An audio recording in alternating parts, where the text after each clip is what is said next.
বিধায়ক শঙ্কর ঘোষ 24 ঘন্টা অনশন কর্মসূচিকে সম্পর্কে তীব্র প্রতিক্রিয়া জানালো দার্জিলিং জেলা যুব তৃণমূল কংগ্রেস। শুক্রবার একটি সাংবাদিক সম্মেলনে যুব তৃণমূল নেতারা শঙ্কর ঘোষের অনশনকে নির্বাচনের আগে রাজনৈতিক নাটক বলে কটাক্ষ করেন।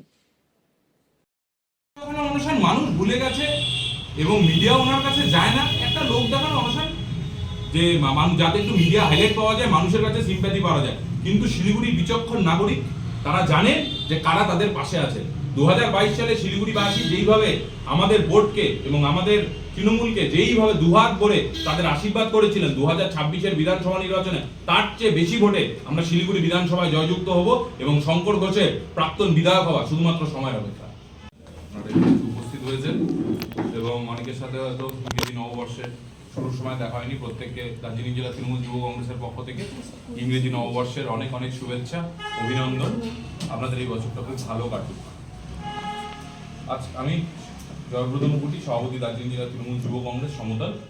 এখানে বিজু সরকার আছে, শিলিগুড়ি টাউন পি তৃণমূল যুব কংগ্রেসের সভাপতি, টাউন 1B তৃণমূল যুব কংগ্রেসের সভাপতি নির্ণয় সরকার, টাউন 3B তৃণমূল যুব কংগ্রেসের ভাইস প্রেসিডেন্ট আছে আমাদের শুভঙ্কর ধর আছে, ওখানে আমাদের 1B তৃণমূল যুব কংগ্রেসের যে দুজন জেনারেল সেক্রেটারি, একজন ভাইস প্রেসিডেন্ট আছে বিকি গুপ্তা, ওইদিকে আছে হলো আমাদের বিকাশ সারাফ আছে জেনারেল সেক্রেটারি, 5 নম্বর ওয়ার্ডের একজন কনভেনার আছেন আমাদের অভিষেক সাহানি, দার্জিলিং জেলা তৃণমূল যুব কংগ্রেসের সাধারণ সম্পাদক অনুরাগ চক্রবর্তী। আমরা সকলে এসেছি। ওইখানে এই 1B ব্লকের তৃণমূল যুব কংগ্রেসের সহসভাপতি দীপকও এখানে আছে। যদি ওনার তো অভিযোগ যে শাসক দলের দ্বারস্থ হয়েছেন তিনি, মেয়র থেকে শুরু করে আরও প্রশাসনিক যে কর্তারা রয়েছে মুখ্যমন্ত্রীর নজর পেয়েছেন, কিন্তু তারপরেও কোনো রকম সহযোগিতা হাত বাড়িয়ে দেওয়া হয়নি শাসক দলের। একদম ভুল তথ্য। উনি কতবার গিয়েছিলেন? ওনাকে আপনারা শিলিগুড়ি শহরে কতদিন রেখেছেন? আমাদের মাননীয় মহানগরী যেভাবে উন্নয়ন যোগ্যে কাজ করে চলেছেন, শিলিগুড়ি শহরকে একটা নবতম শিলিগুড়ি সংযোজন, একটা নবতম শিলিগুড়ির আমরা স্বাদ পেতে চলেছি মাননীয় মহানগরীকে হাত ধরে। তার দীর্ঘ যে পরিশ্রম, 2022 সালে আমরা কর্পোরেশনের নির্বাচনে ক্ষমতায় আসার পর থেকে মামাটি মানুষের আশীর্বাদ নিয়ে, তো উনি কোথায়? ওনাকে শিলিগুড়ি শহরে কোথায় দেখা যায়? ওনাকে থাকেন কোথায় উনি? তো কুচবিহার, রায়গঞ্জ, কাথি, শুভেন্দু অধিকারীর বাড়ি থেকে বসে থাকেন সারাদিন। ওনার শিলিগুড়ি শহরের প্রতি ওনার কি দায়বদ্ধতা আছে?